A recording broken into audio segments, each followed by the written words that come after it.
One of the biggest challenges that I've always had to deal with as a salesperson, being a positive and energetic person, is knowing when to shut up. It's one of the key traits that I have that sometimes I'm so enthused I just want to talk, and it's the biggest turn-off when it comes to prospecting and working with your prospect. In this video, I'm going to share with you the 3 key times that you need to shut up and listen and let your prospect do the talking, and what impact it will have for you if you do that. My name is James White. I'm the UK's leading prospect conversion expert.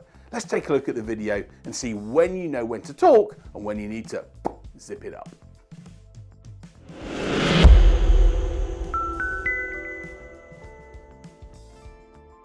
When I ask people about what it takes to be a great salesperson, people say to me, well, James, you're an extrovert, you talk, you're great at you get engagement with prospects in that way. And I always say to them, it's not the talking that matters, it's the listening. The very best salespeople are able to use their emotional self-intelligence and self-awareness and self-control to know when to shut up at certain times in the prospect conversation. And when they do, you'll see that the results they gain from that are far greater than other standard average salespeople. So what are the 3 times where you just need to learn to shut up and actually not open your mouth and let your prospect do the talking? So the first time it's really important is when you actually engage with a prospect initially and ask them maybe a probing question. A question such as, tell me how you're going to fund the expansion plans that you've got, is a question that you can ask, and then the natural tendency is to then, because it's quite a difficult question or maybe a question that's going to really be the crux of the sales conversation, you then want to follow up with another conversation, another word, another sentence. Whereas actually the key thing to do is to do this. Really enjoyed meeting you here, Sally. Tell me more about how you're going to fund your expansion plans. That quietness and that ability to then be quiet and shut up is then going to put the onus on the prospect to explain to you how they're going to do that action that you've taken. And you're not going to ask a question like that when it's the first question, but maybe when you've probed and found out they've got some challenges or they want to expand. Using pauses and quiet moments when you've asked a really poignant question is so important. Because what it does is it shows that you're aware of the importance of the question, and it allows the prospect to then understand and see that they've then got to be able to give input and value back to you before you decide to do something different. The common mistake is to ask a big question like that and then say, oh, I hope that's okay, I hope you don't mind me asking, or obviously such a key thing for you is important, or rabbit on and on and on. Ask the question, know its importance. Maybe if you've written it down in your list of 5 to 10 questions, highlight this one as a key one. Ask it and then let the prospect talk. Let's see what they have to say. And if you ask the question the right way with the how, the why, the what, the who, the when, they're going to be able to give you more than just a 1-word answer or 2-word answer, and be able to give you insight into what's going on in their head that will trigger that buying decision. So do this. Ask the question, then go quiet. Make sure the prospect has time to be able to tell you what they think. And even if there's a small pause in between that, hold your nerve.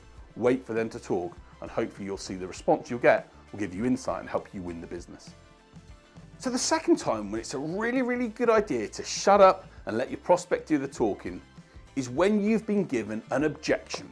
Check out this link where I talk about how you can handle objections and have an objection response framework in place. It's vital when you're engaging in any sales conversation, and the very best salespeople have always got that in their locker. But what happens a lot again in sales, and I've been there myself, I've made this mistake countless times, is when an objection is raised, the natural thing to do is to then try and talk over the objection, but that doesn't affect things in the mind of the prospect. The key thing when a prospect maybe says to you, it's a great product, but it's too expensive, what do you then do? Most salespeople tend to go, well, the thing is, it's not expensive because of this reason and this reason and this reason and this reason. Rather than when that happens in the future, when you get asked the question, I'm sorry, James, I can't move forward with your proposal because it's too expensive. Okay, look, thanks very much, Alex. I really appreciate you letting me know that. That pause when that question is asked has 2 major impacts. The first is it makes the prospect think, what's happening here? You might even find the prospect even answers their own question by saying, well, it seems expensive, but maybe it's not. But what it also does is it gives your brain that moment to think and to think through what to say and how to respond to that. And maybe you should be thinking, and you can be saying to your prospect, if they do ask you, are you going to say something, just say, I am going to respond to you, Alex, for sure, but I just wanted to make sure that I provided the best response back to make sure I handle the query you've made. That shows you're thinking rather than automatically just spurling out a load of words.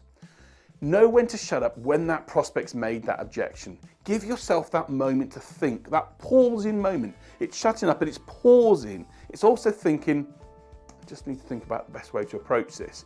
Look in that way. Make the prospect see that you're not just going, whatever, but salespeople that are desperate automatically respond straight away because they're worried about the objection. And then they just try and throw a load of things back at the prospect that isn't going to change their mind.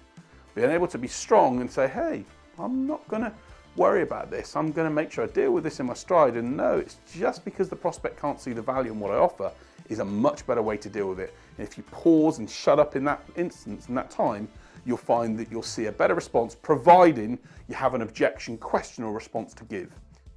The third and final time when you just need to shut up when it comes to sales is when you've mentioned the word price. When you've been able to say to your prospect, the price of our service ranges from X to Y, how does that feel for you? You've then got to be able to shut up, not talk, and see what the prospect's actually doing, whether you're face to face or if you're on the phone, let that pause happen. I see again so many salespeople that are nervous around their price. They're worried that price and lowering their price is going to be a key factor to winning the decision. So when they've actually said, well, our price for this service is £2,500, but what we're able to do is also then be able to offer this, this, and this in addition if you can sign up with us at this point in time. And what that does is it makes the prospect realise that actually the salesperson's not comfortable in their pricing and they continually want to add more to it, which probably means they can get the price down as well as giving away these additional elements. When you've mentioned price, shut up and let the prospect talk. So look, this was a quick video, but an easy way for me to share 3 key ways in which you've got to shut up. It's been one of the biggest things I've had to learn as a salesperson and one of the key developments I always have to keep pushing to get better at. I've got to shut up to make sure that I get the right results. Do this, it's going to help you get better results and do what you want to do to achieve the business goals and dreams you have. Hope this video has been useful. My name is James White and I'm the UK's leading prospect conversion expert. And if I can help you get better sales results, let me know. If you love the ideas and what I suggested here, put your comments in the section below. Has it worked for you? When's been another time that's helped you when you've shut up and used your ears rather than your mouth? As my dad said to me, you've got 2 ears and 1 mouth, use them in proportion. The very best salespeople definitely do that. So if you want to be one of the very best, how can you control what you say to ensure you get the right results? Thanks for watching the video. If you love the video, please subscribe to the channel and get updates on a Saturday morning. Every video I share, there's always a new video every Saturday.